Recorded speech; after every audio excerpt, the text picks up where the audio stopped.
অনেক দূরে চলে যাওয়ার আগেই বাবাকে ফিরিয়ে আনলো সোনারূপা। হ্যাঁ বন্ধুরা, অনুরাগের ছোঁয়ার আগামী পর্বে এমনটাই ঘটতে চলেছে। সূর্য যখন দীপার কাছে এসে বলে, দীপা চলো আমরা দুজন কাউকে কিছু না বলে অনেক দূরে চলে যাই, তখন দীপা বলে, না ডাক্তারবাবু, মেয়েদের ফেলে আমরা এভাবে পালিয়ে যেতে পারি না। সূর্য বলে, দীপা তাহলে এটাই তোমার শেষ কথা? দীপা কান্না করা অবস্থায়ও নিজের চোখের জল মুছে বলে, হ্যাঁ ডাক্তারবাবু, এটাই আমার শেষ কথা। সূর্য দীপার কথা শুনে সেখান থেকে দ্রুত বেরিয়ে যায়। এদিকে রূপা সোনাকে নিয়ে কালী মন্দিরের সামনে চলে আসে। আর রূপা জানতে পারে সোনা মাকে ভালোবাসে, কিন্তু দুটানায় পরে সোনা এমন করছে।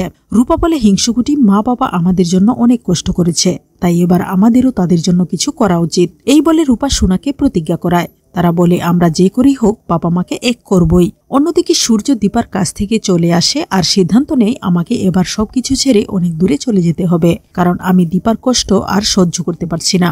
এই ভেবে সূর্য বাসা থেকে বেরিয়ে পড়ে অনেক দূরে চলে যাবে বলে। কিছুক্ষণ পর সোনারূপা সূর্যের বাসায় এসে বাবা বলে ডাকতে থাকে, কিন্তু কোনো সাড়া না পেয়ে পুরো বাড়ি খুঁজে কোথাও সূর্যকে না দেখে দীপার কাছে ফোন দিয়ে জানতে পারে তাদের বাবা মায়ের কাছ থেকে রাগ করে চলে এসেছিল। তখন সোনা সূর্যের নাম্বারে ফোন দেওয়ার চেষ্টা করে, কিন্তু ফোনটা বন্ধ দেখায়। তাই তারা আর দেরি না করে দুবোন মিলে বাবার খুঁজে বেরিয়ে পড়ে। সোনারূপা প্রথমে মুম্বাই বাসস্ট্যান্ড যায়। সেখানে সূর্যকে না পেয়ে তারা দুজন রেল স্টেশনের উদ্দেশ্যে রওনা হয়। সেখানে তন্ন তন্ন করে সূর্যকে খুঁজতে থাকে সোনারূপা।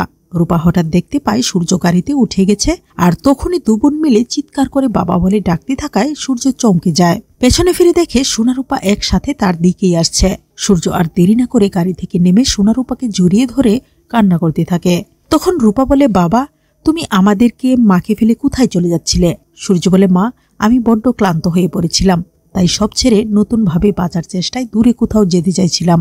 সোনা বলে, বাবা মাকে ছেড়ে তুমি কোথাও যাবে না, মা সারা জীবন অনেক কষ্ট পেয়েছে, তাই চলো আমরা এখন থেকে একসাথেই থাকবো। সোনার এমন কথা শুনে সূর্য কান্নাজড়িত কণ্ঠে বলে, সোনা মা তুই সত্যি বলছিস? সোনা বলে, হ্যাঁ বাবা সত্যি।